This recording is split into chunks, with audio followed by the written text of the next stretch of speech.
Hello, and welcome to our latest installment of Spartan Step Up. This web series is coordinated by the Alumni Association of Case Western Reserve University.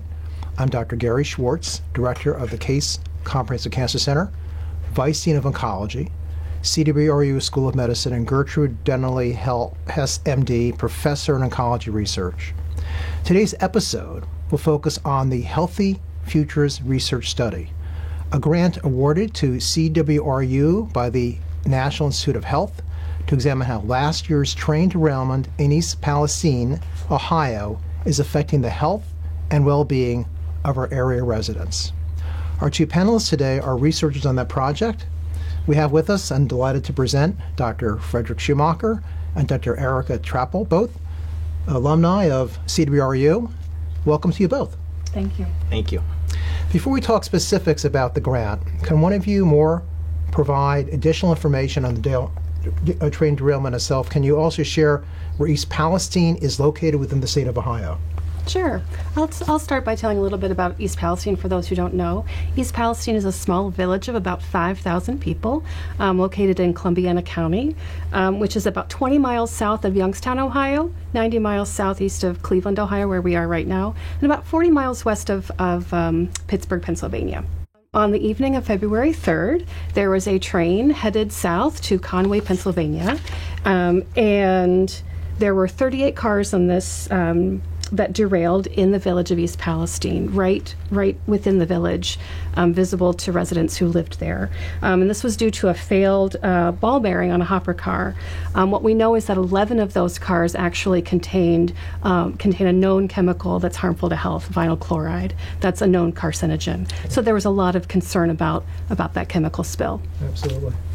Immediately after the derailment, residents in the vicinity were told to evacuate. Can you please share why they were told to evacuate, approximately how many people were evacuated, and when were they allowed to return? Yeah, no, so as Erica explained, this happened on February 3rd. It happened late at night, so it's a Friday evening. People were probably settling in for the weekend in February.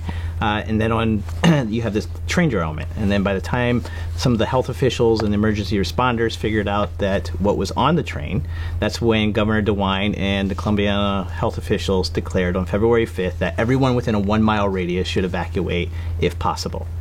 This was then eventually extended the next day on February 6th by both Governors Shapiro and DeWine of Pennsylvania, that it should include a 1 to 2 mile radius. And that ended up affecting about 2,000 to 5,000 residents to be evacuated. And part of the reason they wanted to evacuate was it was decided that they wanted to do a control burn. And that was going to take place on February 6th and it approximately last about 1 to 3 hours. So of those derailed cars, as Dr. Trappel explained, several of them had vinyl chloride. 3 of them were actually leaking the vinyl chloride into the environment. They were punctured, there was fires, and the officials were very nervous that this was going to, the temperature was going to rise, and that the remaining 5 cars that had vinyl chloride were going to become an explosive danger. And so that they wanted to make sure that shrapnel or any kind of chemical contamination wouldn't cause greater harm to the residents of that area. Residents eventually, after they did the control burn, were allowed to return on February 8th. Vinyl chloride. Sounds pretty serious. How does one clean up a derailment like that? So there was a couple things that everyone had to think about. One of the first things is what chemicals are involved. And so you had vinyl chloride. We know some health histories and health effects of vinyl chloride, but unfortunately that's under the pure state. When you have partial combustion or full combustion, some of that chemical effects may actually change and differ. You also have the mixture of other chemicals that could have been on the train, as well as things that were just naturally there in the environment. So one of the first things you think about, where is it contaminating at? And you have the air, you have water, and you have soil. Air is very hard to clean, especially in an open area, right? If it was enclosed in a factory or a building, much easier to do than if you're talking about the open environment. So for the most part, it's just about monitoring. Somewhat similar for water. Except for the nearby streams. Unfortunately, this disaster happened near 2 open stream systems, one known as Sulphur Run, and it was leaking into that area. So one of the things that the EPA did was to aerate it. So you kind of shoot oxygen into the water. That forces the chemicals to rise back up because usually they're more dense. And then you set up filters or sponges that basically collect that material and remove it. Other ways that you would do it is then disrupting some of the sediment later on to help kind of release that chemicals. For the soil contamination, it was really about just scraping off the top layer, putting it into trucks and moving it to an incinerator. And that was really similar with some of the wastewater that they were using to clean as well. It sounds like a major effort to really clean up the area effectively, doesn't it? Yes. With water and soil and air. Yes. Quite an undertaking. So now the derailment has occurred. Some residents have returned. And how did you get involved in this project? Did one of you write? There's a grant involved, of course, and did both of you write it? And if not, who did write it? How did it all come about? A lot had to happen pretty fast to get this grant out. How did you make it all come together so quickly? Yeah, so it was, so once this happened, we had a local trainee, Maura McCall, who is a postdoc at Case Western and lives within about 20 miles of East Palestine. So just contacted Erica and I, because we've been working on other projects, and just said, what is Case going to do? What's the Case Comprehensive Cancer Center going to do? Is there anything that you can help to get this moving along? And so, that thinking about what we could do, Erica and I had been working on several projects before, and so we kind of already had a relationship, and we decided that let's combine our expertise here, thinking about some of the long-term health effects, thinking about the community engagement, and seeing if we could get something orchestrated, such as a grant, and submitted in time for that kind of submission. What was really compelling was the request not just from Maura, but the concern of residents who lived in East Palestine, saying, where are the researchers? Where are the folks who are going to help us understand what's going to happen, not just today and tomorrow to our kids and our families, but 10, 20, 30 years from now? What are going to be the long-term effects? And as a person who has had a community partnered research program for the last 2 decades, when someone's asking you to come, that is the best time to respond. And so sort of from the cellular to the social, our combined expertise in this allowed us to be very responsive. So as you've heard, the train derailment happened on February 3rd. We learned about an opportunity to submit an NIH grant that was due April 3rd, so in less than 2 months. And anybody who's done one of those knows that you have to have it done well before. And so there were opportunities for us to listen and to meet residents. And so we drove down to East Palestine. We met folks down there. We listened to their needs and their questions and concerns. And we used that to really create our grant submission, our R21 mechanism, which we submitted to the National Institutes of Environmental Health Sciences as what was termed at the time time-sensitive. It took a little bit of time to get funded, but we had aims and research questions that really looked at the impact on genetics, as well as intentional community engagement to elicit from community residents what they wanted to learn about in the study going forward. And I think one of the things to emphasize is the long time frame it takes for the NIH, the federal government, to fund proposals. And it's no blame to them. It's a complex system. But we also realized that there was a short time window here where we could really start communicating with the residents and also start collecting baseline samples.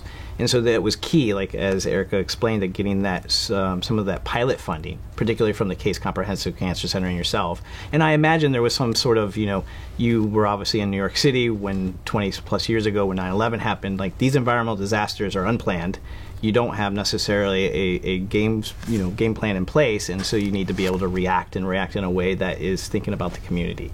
And so one of the first things this grant established was, what's going on in the community? Can we kind of find some residents? Can we talk to some people without feeling like we're these outside intruders? And so we did a nice web presence. We engaged with Facebook and several different groups and community organizations out of East Palestine.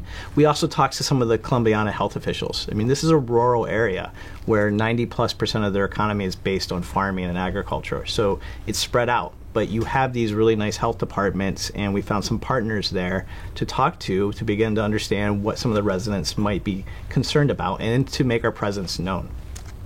We also started attending weekly meetings, and so this was a lot to do when you're driving an hour plus, but we wanted to make sure we were there. And so, between Erica, myself, and some others, we were at these weekly EPA meetings in a local church. Hearing from residents. We weren't participating. We just wanted to get a sense of what are some of the concerns they're having. What should we be thinking about? And then the next thing was really to have, where that funding came into play, was to establish a baseline. right? So we wanted to make sure that we got our IRB approved. We had a consent form online. We had questionnaires online. And we had a mechanism to collect biospecimens. Because as Erica said, one of this was going from the cellular to the community, or vice versa. We wanted to make sure we were collecting those cellular samples. The other thing that we part of this grant is making sure we're not missing anything. And this is really having a community advisory board to inform us about what are the current issues that might be developing. Because again, there's no game plan for an environmental disaster. And every community is going to be slightly different. And I can say we've been fortunate. We heard one of the concerns the residents had was there was a lack of research being done in children, right? A lot of the adults were like, listen, we understand our risk. We're okay. But we want to understand what's the long-term risk for our kids. And so we then put in a supplement to complement this R21 mechanism, and we were lucky enough to receive one just recently. And this was with the help of Dr. Lynn Singer, also in the population of quantitative health sciences. I think the success of your program, when you describe it, comes out of a critical word, trust. And I think that's one of the hardest part of a community engagement program, whether it's the rural community or inner city community, how to have trust that we're there to help the people that need us as a cancer center. How to make sure that trust exists so they will supply us information critical to understand the problem, and then they, again, help them, reassure them that there's someone there to lend a hand, that we are there not just for the moment, but there for the whole duration. We're not going anywhere. And we're going to work out a problem and make sure they understand that we're engaged effectively. So the trust issue is what you established early on. And I'm absolutely convinced that's what made this so successful. Listening. You have to listen. I think we're great at listening. And you have those listening tours already, Erica, right? This is the same type of idea. So it's fantastic what you achieved and established that trust. And that, I think, was a critical starting point for the whole thing. And I just would say it's the complementary between Erica and myself. Like, I think it was, this isn't my forte. I don't know some of the models of how to go down there and build that relationship. So it's good when you have someone next door who you can go talk to and say, how do we do this? And then vice versa. Well, that's a great thing about the Case Comprehensive Cancer Center. People don't always appreciate who we are and what we do. We have 2 major hospitals. We have a university. We cover cancer care and research for everybody. 4 million people in Northeast Ohio. Now, East Palestine isn't even in our catchment area, yet we're committed to helping people wherever they may be in Ohio. It's right on the edge. That toxic plume didn't know what the border between one county and the other was. That toxic plume affected everybody. Northeast Ohio, outside of our catchment area, up to Pittsburgh. I mean, there is nobody. Everybody was affected. And we are committed to making that happen. And this is where the Cancer Center, I think, really comes in best, with people like you who are really stars, who can communicate effectively and have a huge impact on our community. And I applaud both of you for what you've done. It's a huge achievement. Do you want to just talk a little bit more, Erica, about the sample size and why all that's important, the cohort and how you come up with that and what that all means and how you work that through? Absolutely. So part of what we're trying to understand is exposure, right? And part of how we think about that is distance from the epicenter, but also understanding, as Fred said, where could people potentially be exposed by air, soil, water.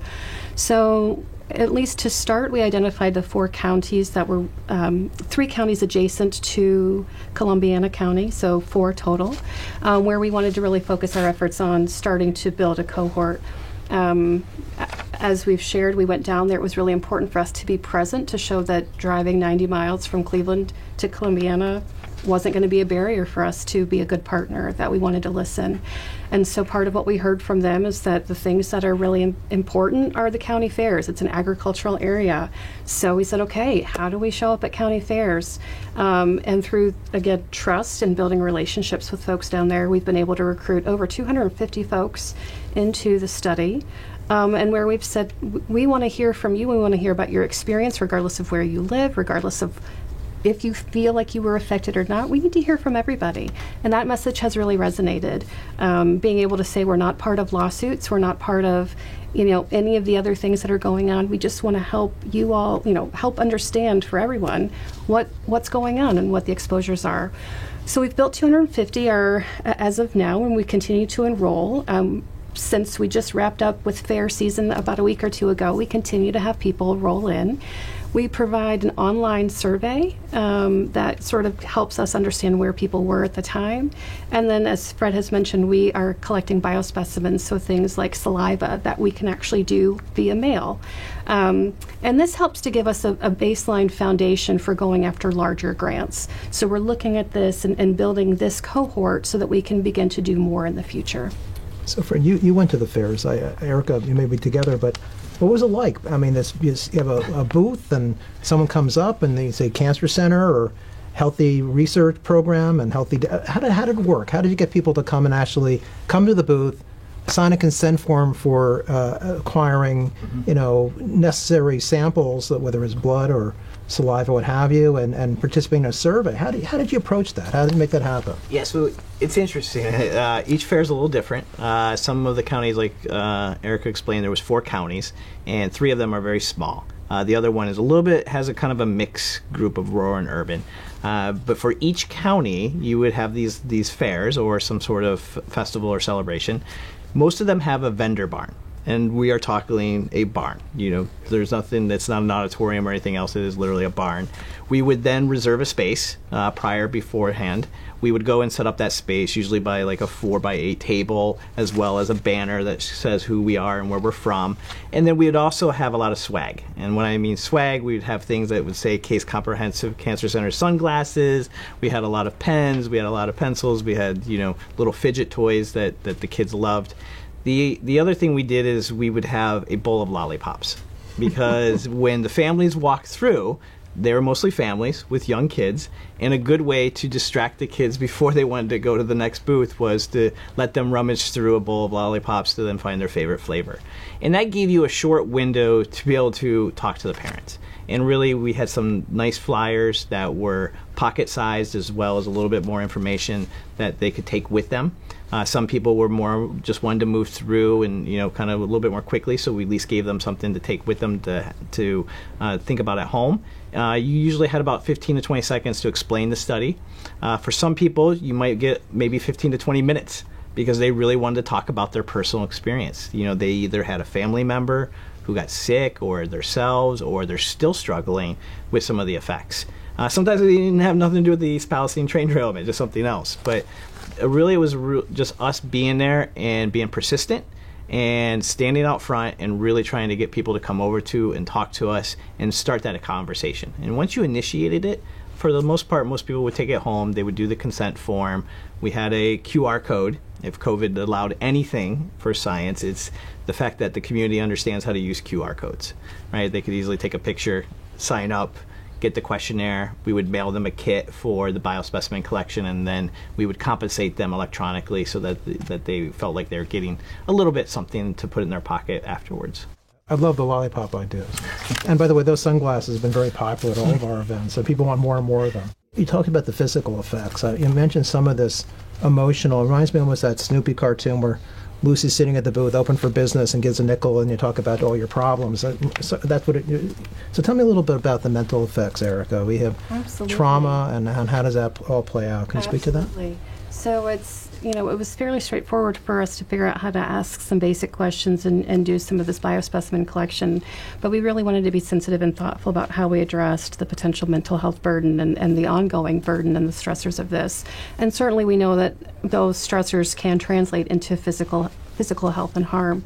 So one of our colleagues, Dr. Lynn Singer, in the Department of Population and Quantitative Health Sciences, has had a long track record of doing exposure science research with young children, and was really interested in thinking about the experience of young children and young families in particular. And so this is a supplement that we've recently had funded where we can sort of extend the original questions to better understand how some of this might be playing out for children, particularly how they're learning, how they're managing their own mental health and behavioral health going forward. So we have a couple questions that were submitted by our viewers. Let me go through each of them. How long and how will you communicate the survivors of the derailment? We're in our 2-year period of our R21, so we are very committed to continuing to communicate. We keep an active website. We contact them as we need to. And actually, because we've committed to returning to the fairs every year, we've actually now, as of this last cycle, use those fairs to be able to check in with folks. So now a number of families, I don't know if this is true for your visit, but a number of folks stepped by and said, oh, I remember doing this last year. How are things going? We have a Facebook page on social media, so we're keeping communication that way. And our intention is to continue to communicate as long as we're gathering information and data that needs to be shared back with the folks who've participated with us. The question number 2, thank you for that. How reaching geographically are the effects of the derailment? I mean, what do we need to think about? It's not just East Palestine. We talked a little bit about that. Yeah, this is a great question. And just within the last few months, there's been a publication out of a group of Wisconsin that look at atmospheric changes. And they've estimated about 16 states have seen fallout. So debris that is assumed and what's been compared to debris in East Palestine across these 16 states. It's extending as far south as like North Carolina and as far as north as Minnesota, including Maine and most of the East Coast, just thinking of the wind patterns. In total, there's about 1.4 million kilometers squared that have been affected by this effect. Now, what is that? How intense and high dosage is that? We're still kind of trying to understand those effects, but this does have a bigger impact than just the local area that you saw in East Palestine. Yeah. Very similar to probably if you think about the Canadian wildfires. Right, the same thing, those wildfires. Yeah, we experienced that, and so, the way wind patterns and everything shift, you're going to really see it kind of across the way. So your research doesn't just have an impact on the local community. You're talking about understanding a national crisis here, which could be have a real understanding on a large-scale level. It's very impactful what you're doing here, and I think it's going to result in lots of information. Hopefully, understand the process and allow us even hopefully save lives at the same time as we go forward with this.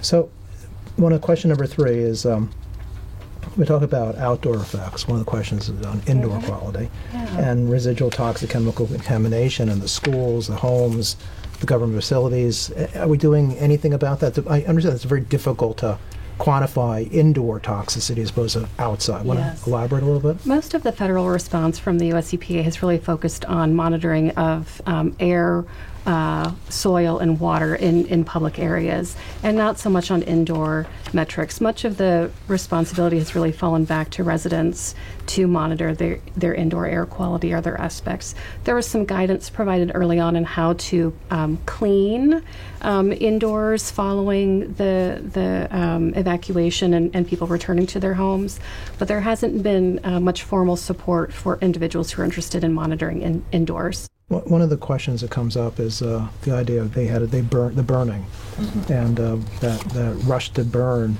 And was there an alternative they should have thought of, or that could have been entertained besides the burning? Yeah, it's a great question, and probably a pretty hot question looking back on it. It's not necessarily my expertise, but just what we've talking to community members as well as some of the emergency responders was they felt like it was a very short window to make that decision. So I don't think to put any kind of blame on someone or anything. It had to be decided within a very small time frame. There is alternatives, though. I mean, one of the things that you would hope is they were most concerned about was the heat causing the other 5 tankers to rise and then to become like an explosive. One of the things you could do is put out the fire and then slowly begin to drain or remove those chemicals from those tankers before you then start cleaning it up so that you reduce that risk.